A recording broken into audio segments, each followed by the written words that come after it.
This October, Overwatch 2 arrives. I'm going to give you a rundown on what to expect from the new free-to-play, team-based shooter game.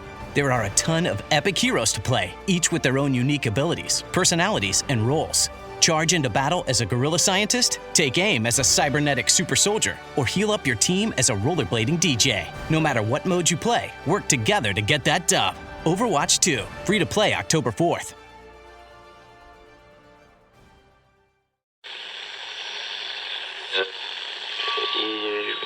Empire.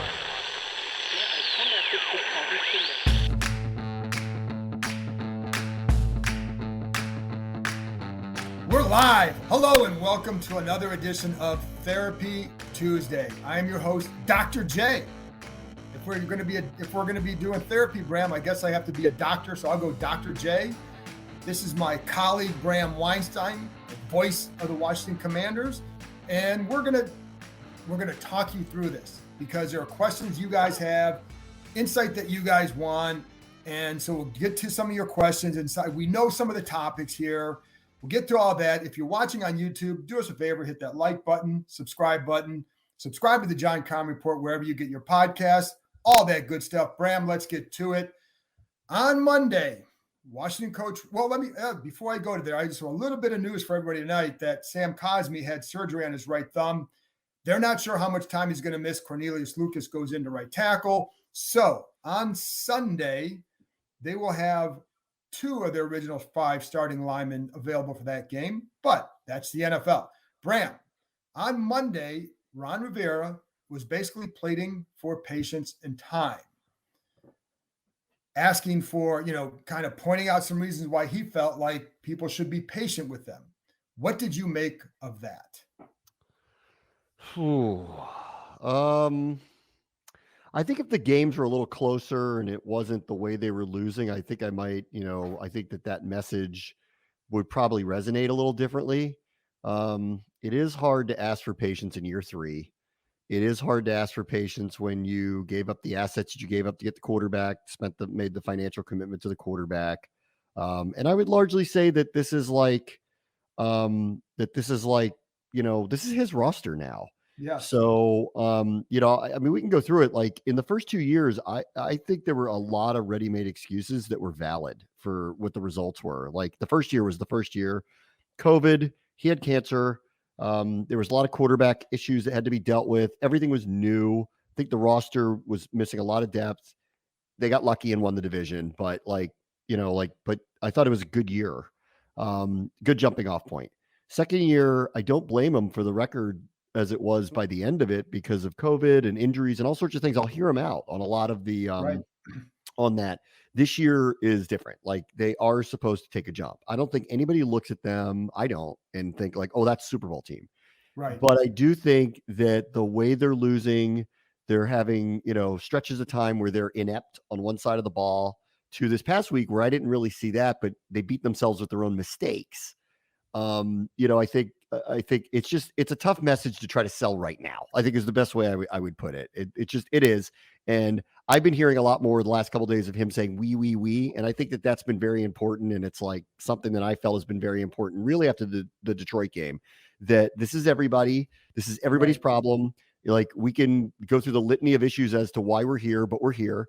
I do think this team is a little too good and at a lot of positions to have the type of results that they've had. So I'm expecting Pride to take over. I'm expecting them to get better. I'm expecting more competitive outcomes for sure. But there are a lot of issues, but I don't know where you landed on that message. I just didn't think it was really the right time to try to. Yeah, I think it's a hard one because as you know, this fan base has been very patient for a long time. Actually, a lot of people are out of patience, and who the heck can blame them? And Blaine Bowling, who was always here, thanks for coming back, Blaine. I've been waiting patiently for 3 decades now. That's what we just said on the YouTube live stream. Yes, that's the problem. Is that and it's not Ron Rivera's fault that they've been waiting that long, but it is the reality of the situation. And so much stuff has happened here that the fans have had to endure. That it's it's been a litany of issues or big negative stories or whatever that they've had to endure in addition to losing. So that compounds everything. Now, as far as the patience goes, like the other hard part is that you have Nick Sirianni in his second year in Philly. The Eagles have done a really good job of bouncing right back up to the top of the division.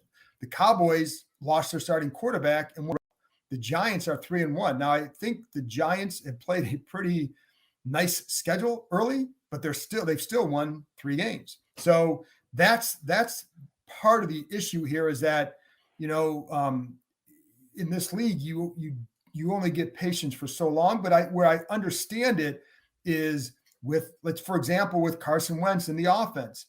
I thought they would start off up and down with the offense because it is a new offense. The line was, as we've talked about, they were missing guys in training camp. We had questions about it going into the season.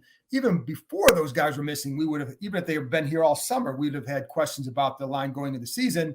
Then you compound it with guys being out. So and Wentz new to the system. It's a new offense, and new with the receivers, et cetera. Logan Thomas coming back from an injury. I was willing. That's where I think you say, okay, I can see that offense getting better if they get some guys healthy up front. Defensively, you had to be better, right? A little bit more consistent. And that's where, like, again, I look at a team like Dallas. They've relied on that defense for the first 4 games. And it's allowed that offense to do enough to win 3 games. So, like, that's one thing that they've built that these guys haven't built. That I will say the last 2 games, the defense in the first half of games especially has kept the offense in it. They just need to get some help from the offense. So, but they haven't. So I just think it's hard to ask for a lot of patience at this point. And I understand from a coach's perspective why he'd do that. But man, and they need to win. Yeah, they need to win pretty badly. And I just think like the messaging feels off. Like it would be one thing if they were like 1-3, but like the Saints in London where they're missing their quarterback, their best wide receiver, right, their best running back. They almost won anyway and had a bad break on a field goal at the end of the game. And you could sit there and go this, that, or the other thing, but it's just so much going on right now that I can't come to the, part of like preach patience here.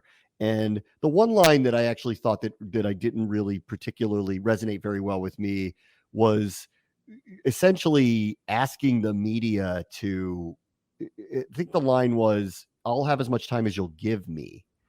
And I didn't really totally understand that. Like, this is year 3. It is his roster. They have spent a lot of resources on a lot of different items that they asked for. I think we can expect better. We don't have to be ridiculous and think that they're going to be the Bills, but like, I do think that it's got to be better than this. And their team is too good, in my opinion, to have the deficits that they have, or the margins of loss that they have, or the amount of mistakes that they have per game. They literally beat themselves in Dallas. Like, literally penalties, man. Yes, the penalties and decision making killed it. The decision making. There, the one part where if you want to talk patience, but I do think that it's a bed they made was with their offensive line. Yeah. A lot of the issues this particular week was actual communication amongst the linemen themselves. There were breakdowns, especially on the early sack. No one blocked Neville Gallimore because they didn't know there was a mistake in the protection call. Well, obviously, 4 guys knew. Correct. There were multiple incidents on the right side of the line, especially after Sadiq Charles came in. But these are basically 3 new people playing with each other: the center, the guard, the tackle. It was funny back in like the summer when the injuries started happening. I remember asking, the coaches about like, don't you need continuity on a line? And here is a moment where you see what happens when you don't have it. You're asking guys to come in on the fly against a really good front, and there's going to be mistakes, and they became devastating. The other thing that really has bothered me so far and really stuck with me after this past weekend was on 5 drives, they had offensive penalties, at least 5, right? So that's a lot, right? So in each of the cases, though, they did not get a first down after they got the penalty. Correct. Not once. Yeah. So it takes one mistake for them not to be able to overcome it. And the reality is, and nobody can do this, you can't play perfectly here. It's impossible in this league to play perfectly. But what it said to me was they have no margin for error. Correct. Like they have a one penalty and they're incapable of even getting a first down when backed up. So that's problematic to me too. And then, the turnovers is another thing. This isn't all the offense. They are on a historic track for least takeaways. I assume that will change, but it hasn't. So they had two the other day and they were called back. Right. They're right.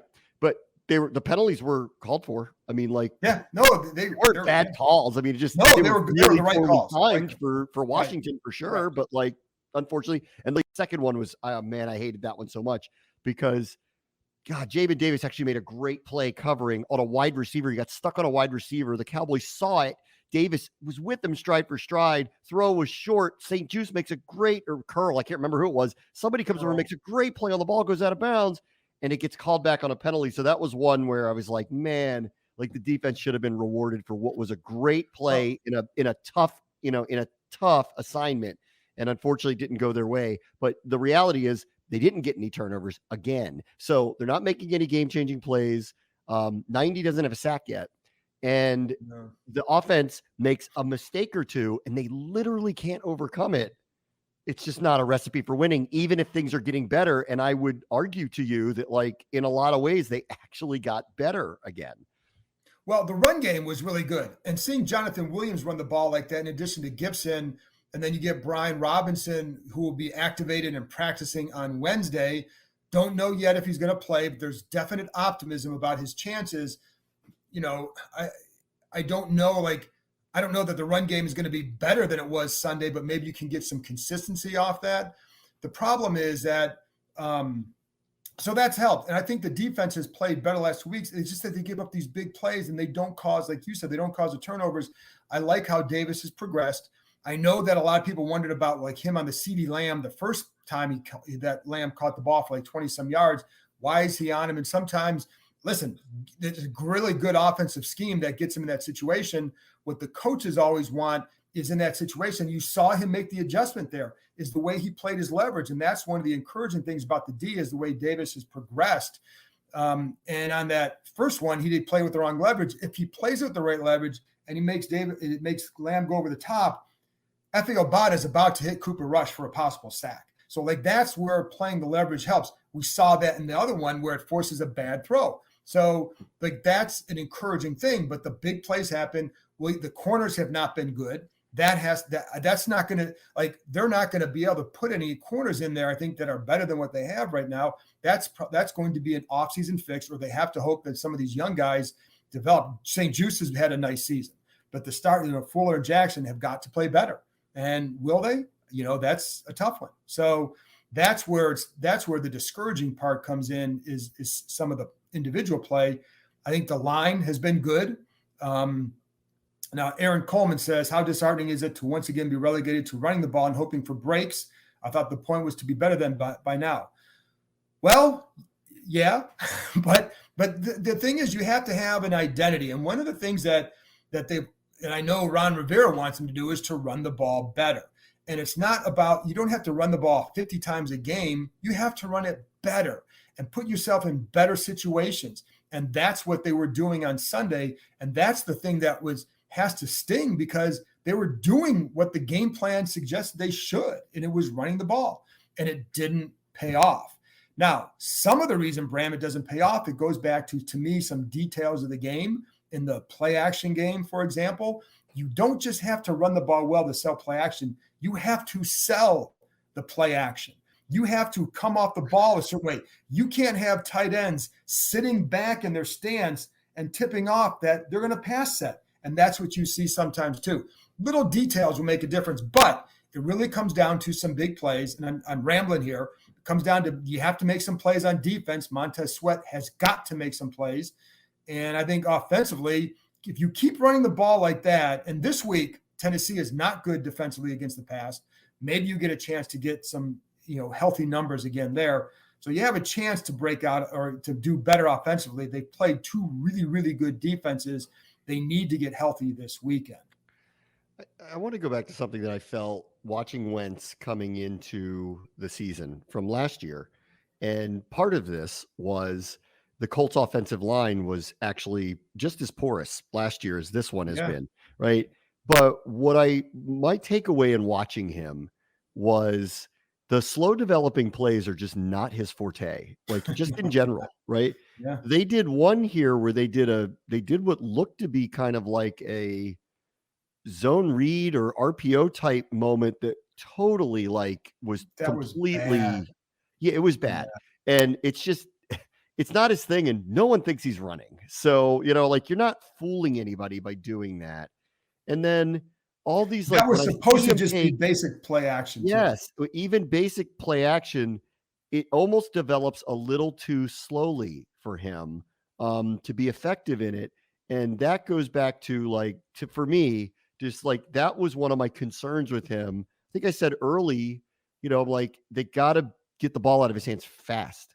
I know they have these guys that can stretch the field, and I know he has the arm to do so, but with the protection the way it is and his, I don't know, shortcomings in very slow developing plays, it feels a little mismatched to put him in a place where he could be at his best and play to his strength. So I know a lot of people are sitting here going, why are we running the ball again? And doing all this stuff. I actually think they kind of have to. Yeah. I think that actually this particular game plan matched better against this opponent than the one, say, 2 weeks ago against Detroit, where I blame a lot of what happened in the offensive breakdown to mismatched play calling against the level of pressure that was coming against them. Like they were trying to throw intermediate routes against a team that's bringing 7 people. It just didn't develop in time. So it was kind of a breakdown for everybody to kind of rethink.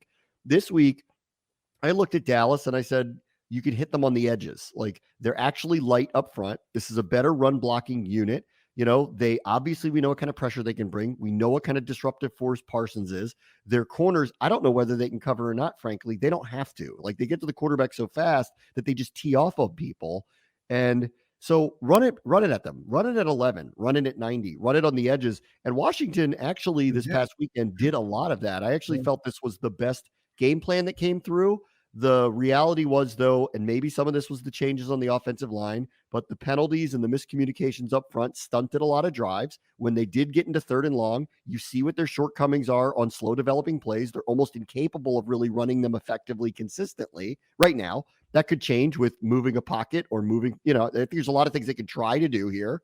But, for right now, the object is to play to their strengths. And so I think they're learning what the strengths are, and maybe they're just adjusting a little too slowly, maybe a little too slowly for my liking. On a beautiful run through the park on a pleasant day, you can easily get lost.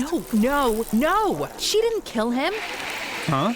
In your true crime podcast. It was the pool guy. So obvious. Whatever motivates you works for us. It's all about letting your run be your run. And Brooks is here for every runner, doing the research and sweating the details to create gear that works for you.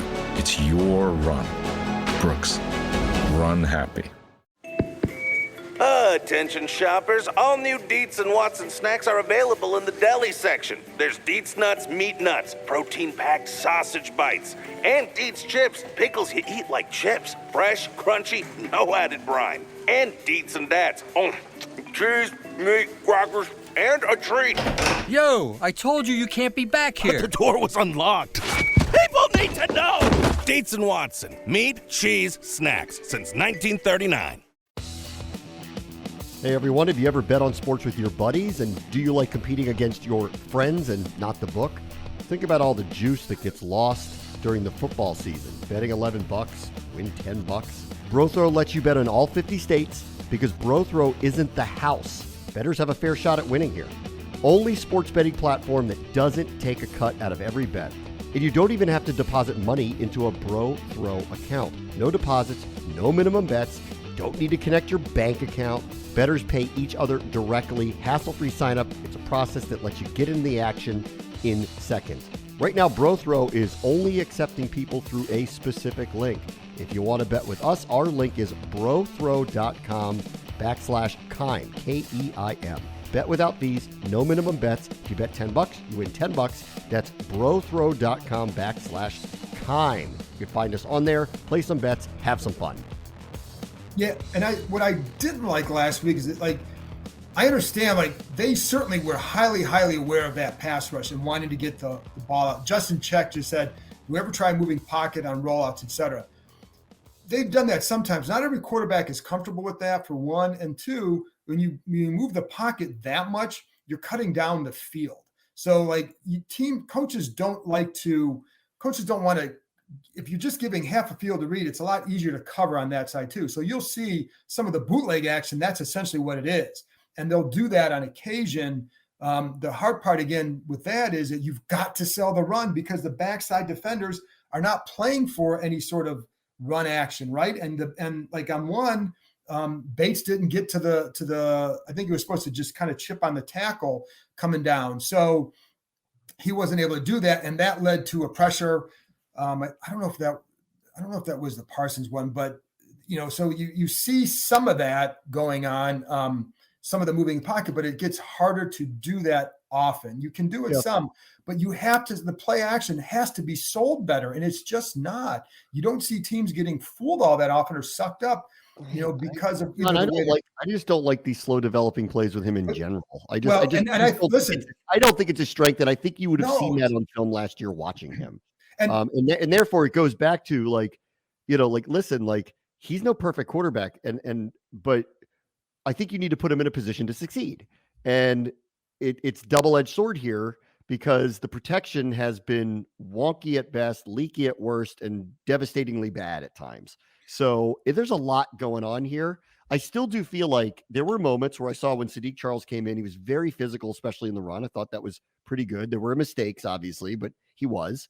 I actually thought Nick Martin was moving really well. I thought that was pretty good. Yeah, Norwell is very good in the run game, actually. Norwell's not the issue Sunday. Yeah, no, he's good. Bates is a very good blocker. I mean, I like running to his side.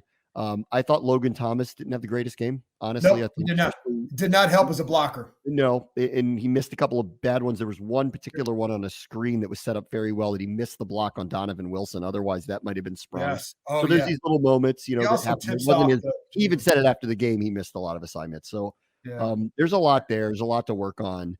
And then, listen, on the other side of the ball too, I'm not going to absolve them. I thought once again, they were better. Second week in a row, if there was a priority, it stopped the run game against two teams that run the ball really well. They did that. I mean, if I told you after the game, Zeke's going to have 19 carries for 49 yards, Washington would have the ball 7 minutes more than Dallas. They'd run 15 to 20 more plays. Like, you'd never think they lost by 15 points, but they did because in key critical moments, they committed bad penalties. They had bad miscommunications. They're incapable of overcoming their own mistakes. And the defense had critical errors on the other side of the ball too. I mean, William Jackson had a couple of really tough penalties. I mean, he got a pass interference on a play where the ball was thrown into double coverage. I mean, it's just, there's just some of these moments where you're like, oh my God, like they can't get out of their own way. They beat themselves. But in the end, and I will agree with Rivera in this way, and I know it doesn't look it all the time, but when you do rewatch, there was a lot more positive that occurred here again. And that's why I landed on, they didn't get beat. They beat themselves. And, And listen, like, even on that first series, Dallas had 31 yards on one play, 9 yards on 5 other plays. But that 31-yarder gets them in scoring position. And so, and that was just a missed assignment. And it looked like on that one, Cole Holcomb is James Smith-Williams drops into coverage. And there was I think it was a receiver running over there. So he gets over there and then Elliott leaks out. Going back to the quick passes, the one thing I will say, it's not like Wentz is always good on those throws. And on my game plan, and what I said on the prediction thing was you had to do two things: quick throws and run the ball. Well, the other thing I knew is if I know this, Dallas knows that. So when you watch their corners, they sat on all that quick stuff. They know that this team wants to run those shallow crosses, the mesh routes and all that. Teams know that. So they're just sitting on that stuff when you have a pass rush like Dallas does. And, again, I go back to the off coverage stuff, but Dallas plays it the way you need to because you have a great pass rush. So the corners kind of sit off about 8 yards, not all the time, but when they did, they'd be about 8 yards off, and then they could drive on the ball because you got the pass rush because the ball's coming out. Yep. And so that's one of the things. The other thing is, too, the one thing I'll give the timing of the offense in getting consistency. You can owe some of that to a guy being new in the system. What has to be better with Wentz, though, is some of the decision-making, like on that intentional grounding. It's 1st and 10 at the 44. That was a killer penalty. And you get outside the pocket. That was on him. That was on him. You've got to. You're a veteran. You've got to get rid of the ball. In this particular game, I'm not trying to absolve him everything. I thought there were 4 or 5 really bad plays he had. The intentional grounding, he has to get that out of bounds and throw it away. It had to happen sooner. It didn't, and they took a really bad penalty there. That's on him. Both of the interceptions are on him. Both of them. That was a really bad throw to McLaurin. It gave no shot. It needed to be 4 yards to the outside. It wasn't. It was a bad throw. The second one, he stared down a receiver and got it there late, and this rookie ended up getting in front of it. I mean, he had guys open too on that play. It's on him. After the first sack where there was a missed assignment and Gallimore just went unblocked and sacked him. That's not his fault, obviously. The very next play, Dallas rushes 3, and Cosme moves Lawrence all the way up the field. Wentz is backpedaling on a 7-step drop against, a 3-man rush. That's on him too. He's backed himself into a sack.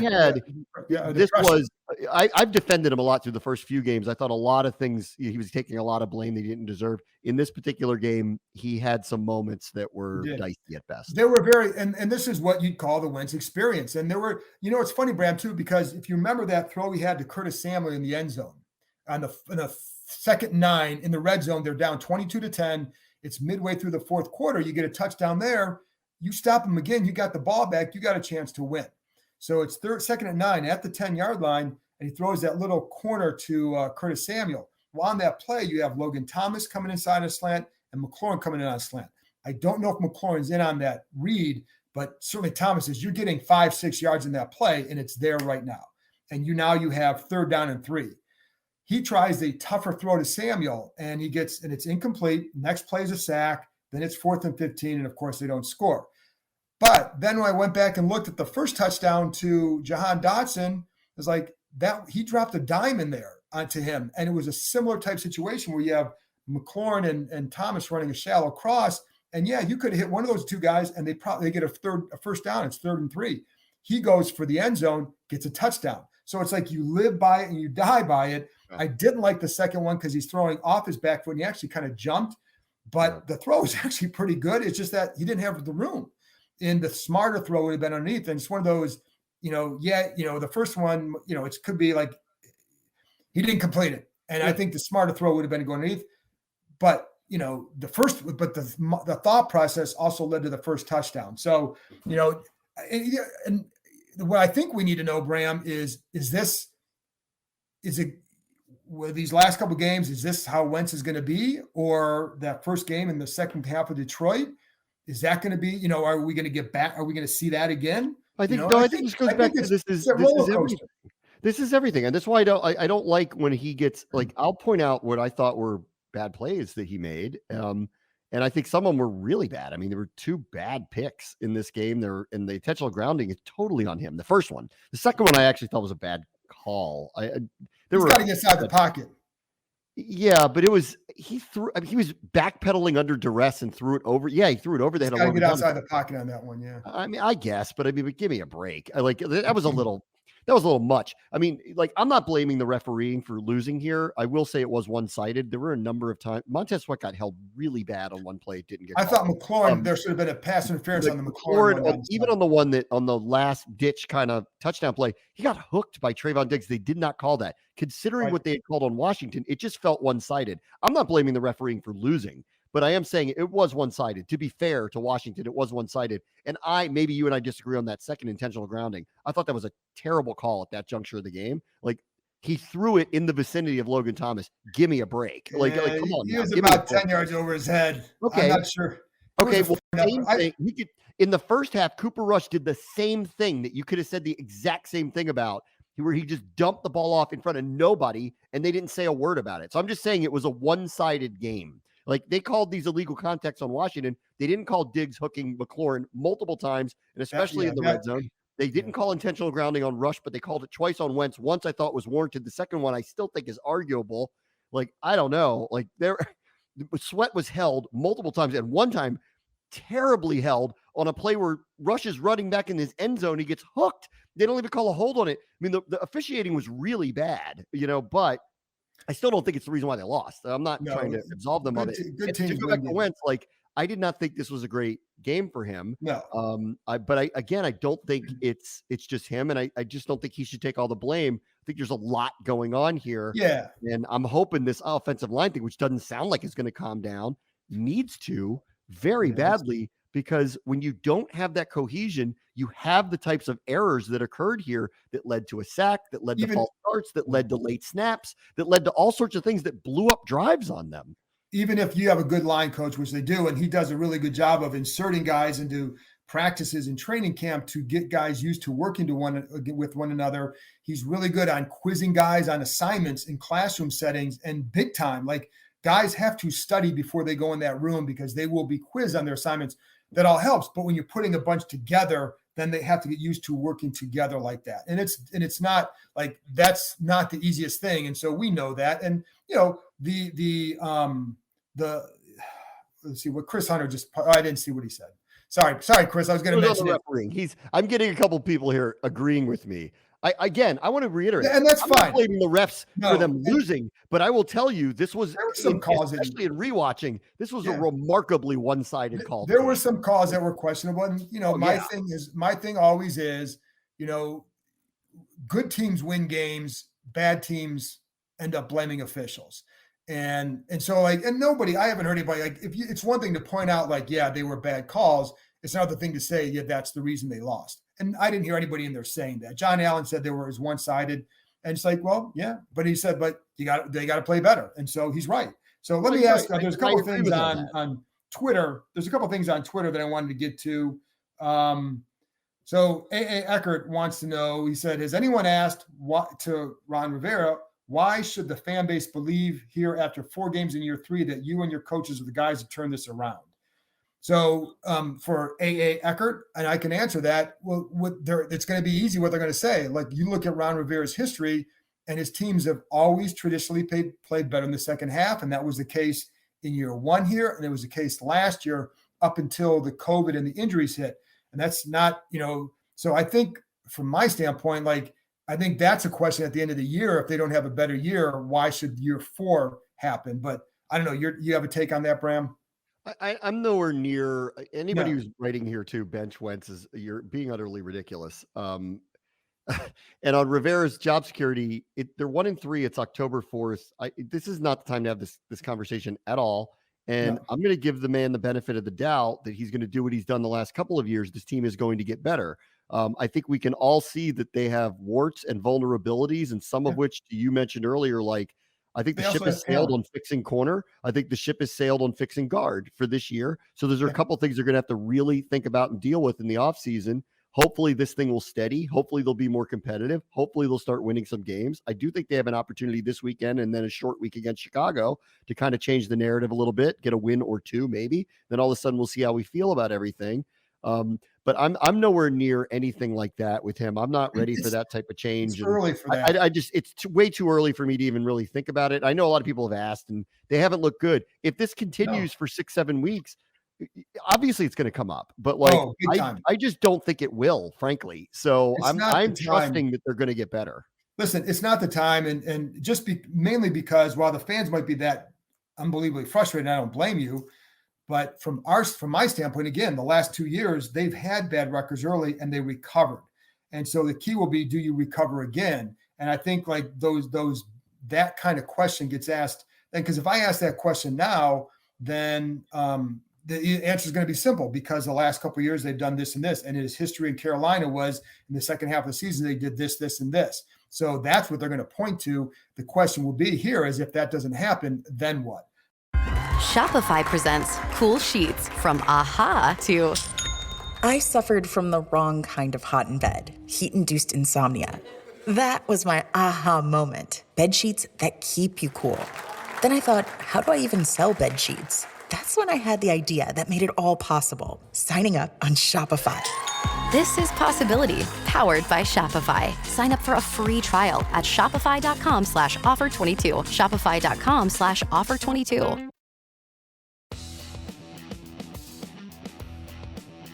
So, and Jared, let's see. Well, Chris Hunter, let's see. The sequence they allowed of McLaurin's getting shut down by Diggs. 3 plays that showed he was held. Yeah. All right. And there, like I said, the one pass interference penalty, or the one I felt like should have been called pass interference on him. But again, when you're in the red zone, capitalize, and they didn't. Don't have an intentional grounding on 1st and 10 at the 44 when you have a good drive going. You're doing exactly what you needed to do.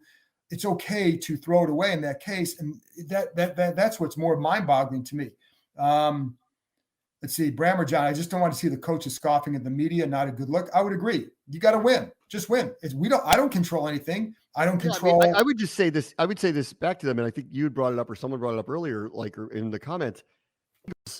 2 years ago, when we won the division up there, they were a mess. They fired their coach. Wentz was still there. Now he's gone, goes to Indianapolis. Zach Ertz gets traded. They're leaning on Jalen Hurts, who no one thinks is the total answer at quarterback. They have a lot of deficiencies. 2 years later, they're 4-0 and look like they might be the 1 seed after all the shifts that they made. They're not making any excuses. They were aggressive getting other guys in too. And what's really hard about the Dallas one for me too, and like in preaching patience, all this stuff, like just think about the people that they played last week and that you got beat by. That's a backup quarterback who has very little experience with. They lost their left tackle in the offseason. So if you want to sit there and tell me, well, we lost our center, they lost their left tackle in the preseason. They had a 40-year-old guy playing guard. Jason Peters and I went to high school together. Like he's playing guard. For the first 3 games, they didn't have Michael Gallup. Dalton Schultz got hurt in week 1. He came back, but he's limited. Obviously, go watch him this past week, and he's limited. Like they have problems too. Well, they're 3-1. So you know what? Like, and that's where I think like when the messaging, to go back to really to where we were in the beginning, the messaging doesn't work for me right now. No. Like if this was year 1, I would hear him out on it, but it is year 3. And it's just got to be better than this. That's all. It's just got to be better than this. Don't beat yourselves. Don't go halves where you are inept on offense. Like it's just got to be better than this. And then I hope he's right. The wins will start coming. But I will go back to, I've seen him do this 2 years already where the team gets way better by the middle of the season. Yeah. And I do think they have too many good players to be that terrible in the end. So I do think this will turn. I don't know when, and I hope it's sooner rather than later. And I have seen signs the last couple of weeks that it will be better. And now it's just time to get it together. That's all. Right. And I think, I remember when Marty Schottenheimer was here and they were 0-5. They were 0-5, and every week it was like, what can you do better? What can you do better? What can you do better? And he would say the same thing. They were woefully terrible on offense. They were horrible. If you remember that year, there was one time in the press box, offense was horrible. Jimmy Ray was the offensive coordinator. So we're sitting in the press box, and a single piece of paper is floating down from the upper deck. And someone in the press box said, there goes Jimmy's playbook, because it was 1 page. Because they were so uncreative. But they're 0-5, and every week Schottenheimer, the only thing, what he would say every week, the only thing we can do is work. How do you get out of this? You work harder. Yeah. We work harder. And eventually they go 8-11. They went out of the 8 of the last 11. And I do think this team will continue to work that way. I think, but that's, to me, the only message that people are going to buy. It's like, hey, the only thing like right now that the fans want to hear is, I need to coach better. We need to play better, and we need to win. Period. There's one other thing to it. I think this really needs to be said, because I've seen a lot of people have some revisionist history about the job Jay Gruden did here, because his record is close to, if not a little bit better than where Rivera is at this point. And I just want to say this, and I'll tell you when I start to get really worried about a coach. And it is when it looks like the effort is off. Right. Like that's when I get worried, when the effort is off. And I don't see that here. And I haven't seen that at all in 3 years with him whatsoever. So that's important to me, because there were plenty of times where they had some scores like Washington's had the last couple of weeks. But it didn't look like those guys showed up to play under Jay Gruden.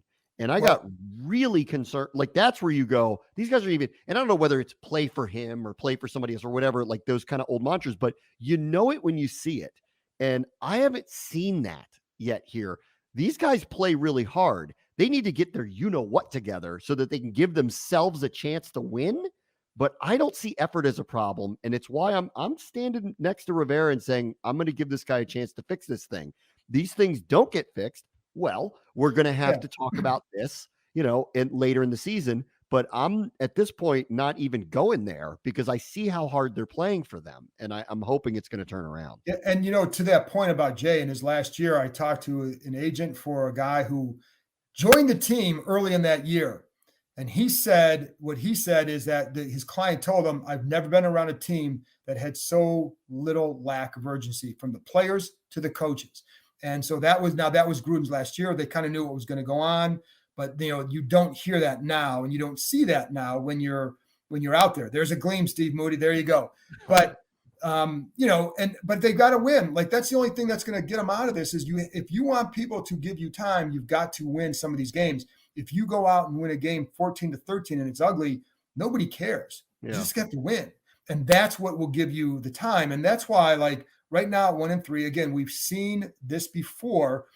Every team I've covered, Bram, since Snyder's been here that made the playoffs had a bad stretch to open the season pretty much. So, and Mass Collector says, I don't think it's realistic to expect any more patience from the fans. I don't blame you. Everybody can make everybody. I don't either. You don't have to be patient. You should demand it. You don't need to be patient. And you want to see a winner. And listen, like last year in December when COVID hit the team and they're playing Garrett Gilbert on 3 days against a team that was going on a playoff run and they're missing half their roster, I don't expect them to win. And I will hear that. That whole month, I was like, this season got ruined by this. And I will stand by Rivera and say, I don't blame you for what happened that month. It was terrible. Yeah. These last 3 weeks, it's on you guys. You guys got to fix it. Yeah. You got to fix it. So like, don't hit me with this particular injury or that particular injury, because I can show you every other team's got these injuries. I had Mike Keith on, who's the voice of the Titans, on my show earlier today. Okay. He said something I couldn't believe when in thinking about excuses, right? The Tennessee Titans were the 1 seed last year in the AFC, which is unbelievable in itself, considering the Bills and the Chiefs are there. But they were. They played 91 guys last year, most in the NFL. 91 guys suited up for them. They don't have an excuse. They didn't have an excuse. They have their best pass rusher tore his ACL. He's not playing this weekend. Bud Dupree's still injured. They are a wreck in their secondary right now. They won their last 2 games. Yeah. They won their last 2 games. Everybody has it. Taylor Lewan's out. Their best offensive lineman's out. They won. They won their last 2 games. They were the 1 seed last year. Derrick Henry missed a bunch of time. Like, I'm sorry. Like, at some point, you have to just have results. Yeah. And, and I know circumstances matter sometimes. They did in year 1. They certainly did in year 2. Right now, they don't. You just have to be better than this. And I think that's why people are pushing back this time, going, patience for what? Like, for what? It's all about the results at this point, and until people see it, and but you got a chance again because Tennessee does not defend the pass well. Can you get healthy there? It's not, they lost their rookie receiver Treylon Burks, so not that he was putting up huge numbers, but he's a weapon for them. So like they're missing parts, and this is a home game. Yeah, and then you go on the road to Chicago. Now the Bears defense is obviously good, but you'd be facing a quarterback who is struggling. So you have a chance now to right this a little bit and get people back. And now we keep saying that every time, and at some point you got to produce it. But this is one where, I've seen the glimpses. The problem with the glimpses is that the guys that I need to see better play from are the veterans. Like, if you're seeing young guys progress, like Sadiq Charles at guard, I know he's been inconsistent and he's got to prove his durability. But, but he's a young starter. So, like, can he progress? I mean, Trey Turner wasn't going to get better, right? But there's some guys you can say that about, but overall as a team, there's enough guys here where you can win these games. Carson Wentz is not a young guy. He's new in the offense, but he's not a young guy. To Roger, who just put a chance, we just lost to Cooper Rush. So did the Bengals. And oh, by the way, like Tampa Bay, Bengals gave up a late game-winning drive. After they lost Taylor Heineke, we're probably like, what in the world just happened here? Yeah. So this is a week-to-week league. It's a week-to-week league. It matters who you play, when you play, not just who you play, but when you play them. And you can't beat yourself. The margin for error is thin. And on this team, they have vulnerabilities that are being exposed, which means that's on the coaching staff to figure out how to fortify that. That is on them. And then secondarily, and I will say this, to the coaches too, who are pointing out the players a lot, 11 penalties is not going to cut it. Like, a lot of that's on you. Those Jackson penalties were bad. The Carson Wentz intentional grounding, the first one for sure, was bad. The false starts, that's on you guys. Like, that's you guys. You got to be better than that. So it is everybody. And I go back to the play action. Like, that's on, some of that stuff. Like, when you want to go back to coaching, and there are some things like you've got to get them to sell that better, because it's not just about like, oh, Brian Robinson's back and he's running the ball well. Here comes the play action. If you're not selling it, it's not going to work. And, when you watch some teams that are effective with play action, it's because, by and large, they, in addition to having some threats, they sell it well. So that's on the coaches to help get that better as well. So yeah, this, and I always term this, like, when you're at this point, if it becomes an organizational failure, and that, whether it's the player acquisition, the coaching development, or the players themselves, it's on everybody. And so everybody, bootlegs, Phil W., that bootleg got him in trouble last week a couple of times. They've tried the bootlegs. It hasn't worked. If that starts working, I'll start calling them the bootleggers. So let's there you go. So anyway, Bram, we got any other questions to answer here? We've been rambling for a little bit. Nope. It's time for me to go to bed and stop thinking about this.